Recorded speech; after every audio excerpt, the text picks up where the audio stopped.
Listening to those words from Zodiac, it reminds us all the time about the bigger picture, what is taking place.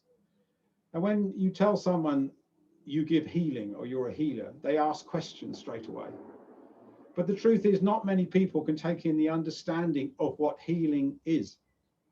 Zodiac talks about many years before the war, about the healing that is required, not just here on the earth plane, but he's talking about the battles taking place in other worlds where there is evil versus good. That was taking place during the war that was here. And all the time he's trying and trying to expand our mind about healing and what is required and what is taking place. But when we think about healing, when someone asks, well, what is healing? Then we try and explain in a simple way, but it isn't simple. There's a bigger picture all the time, and this is what we have to think about. We understand with healing that it's not just the flesh, it is the body and it is the soul. We understand with healing that not all can be healed. And as Zodiac's words there was mentioning, we are on the earth plane for a purpose. It is an experience for us. We have to learn. And if you're going through some sort of trial of your body, something you've never been through before, who do you talk to? The best advice you can get is from someone who has already been through this. They can help you. They can look after you. These trials are very hard, very, very difficult. And I have to admit from myself, when I watched my mother over a 20-year period or more go through Parkinson's disease and all sorts of other problems and the suffering that she went through, I thought it was so hard. I thought it was so unfair. And I remember clearly 4 days after she died in Circle, I saw her. And I saw what she became because of the suffering that she went through. She looked like she was in her 20s and she looked like an angel. And the power of seeing that knocked me for 6. And yet I wouldn't want to go through it myself after seeing what she went through. But we have to understand the purpose of our lives, the experiences, the hills we must climb, the mountains that we conquer, we come down the other side. Then we have grown. And as Zodiac said, what a waste of time coming to the earth plane and having no experiences at all, no troubles, waste of a life. We think of our children ourselves, but our children, when they go to school, they learn, they go through lessons. It can be hard. They go through all sorts of things, but by the time they finish school, we haven't done the lessons for them. They have learnt it themselves. And then they go to work and they can face life. This is what life is about. We don't do our children's lessons for them. And time again, it is so clear when I'm giving a message to someone, giving a reading to someone, that those who come back to send on their love, their help, their upliftment, that they have moved on. It is so clear that the earth plane did a lot for them.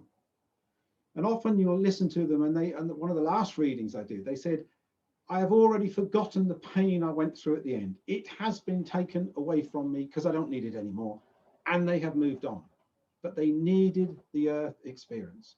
And it's so often when you pass on words from a reading as well, that they have moved on, but they look at us like we look at our children. They've moved on to the next stage. They understand what we're going through, the pains, the problems, our anxieties, because they've been through it.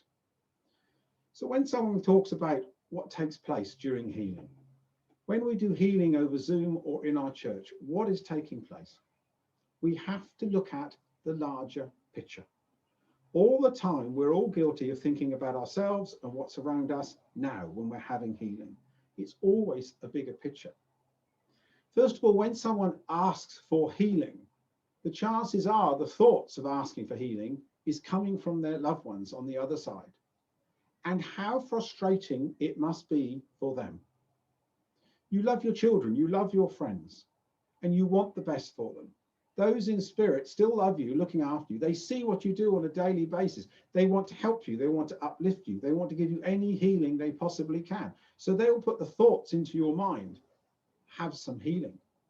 I often think how frustration it must be for them when they're saying these prayers, asking you to go for healing, and then the person going, oh, well, maybe not today, maybe I'll do it next week. They must get so frustrated, for they know you need the healing and they want you to have healing. But as Zodiac said, as we all know, those who come to the church, healing is the body and the mind and the soul. So when you're receiving healing, what is taking place? It is the opportunity for all your loved ones in spirit to draw close to you. It is their opportunity, their privilege. They want to give you love. They want to give you upliftment. Obviously, they're close to you during your life, but at this moment in time, they can draw really close to you. And then you have the healer who is attracting to them those who can heal, for they're doing it for the right reasons. They're guides, they're helpers. Many others will join. And to the healers, many who are listening at the moment, often when you do hands-on healing or healing over Zodiac, you can sense all sorts of things going on.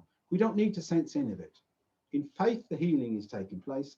The barriers have come down because someone has asked for healing. Healing is always a bigger picture. You can heal anybody by helping them, by walking down the street, by smiling to them, by helping someone. And then what is it? We all know this. If you help someone, doesn't matter what you're doing to help them, they weren't expecting you to help them, and you help someone. What happens? They feel good because someone's helped them. They're feeling good because the people around them, you've lifted the people around them as well as them because you've shown love. What more can you do? And then why do you feel good when you've helped someone? It's because all those around you, all your loved ones, your guides, your helpers around you, they've been praying for you to help people. They've been praying to uplift you, to guide you, to do more. You've just helped someone for no other reason other than you wanted to. It's called love. You've lifted all the people around you, and this is what you're sensing. So from the Bible reading, it's simply loving your brother. It's simply helping people. This is healing. All this is healing. But the world needs healing. The countries, the towns, the families, as well as the individual. So next time you perhaps want some healing, think about it. Think of the bigger picture. The chances are it's your loved ones around you who want you to have some healings. So very strange thing to say, but don't let them down. If you want healing, have healing, because all they want to do is draw close to you. As if you wanted to help someone give, all you want to do to your children, your loved ones, is draw close to them. You would do it straight away. All they want to do straight away is to give you healing. So never hesitate to have healing, and never hesitate to guide someone else to healing and give them some advice. Because even talking to someone, saying have some healing, or your loved ones around you, giving advice, this is healing in the bigger picture. And it's something we can all do more of, whether it's hands-on healing, whether it's Zodiac healing, over Zoom, doesn't matter what you do, or just helping someone, no matter what it is all healing, it is all love, something we should all be doing more of. Thank you for listening.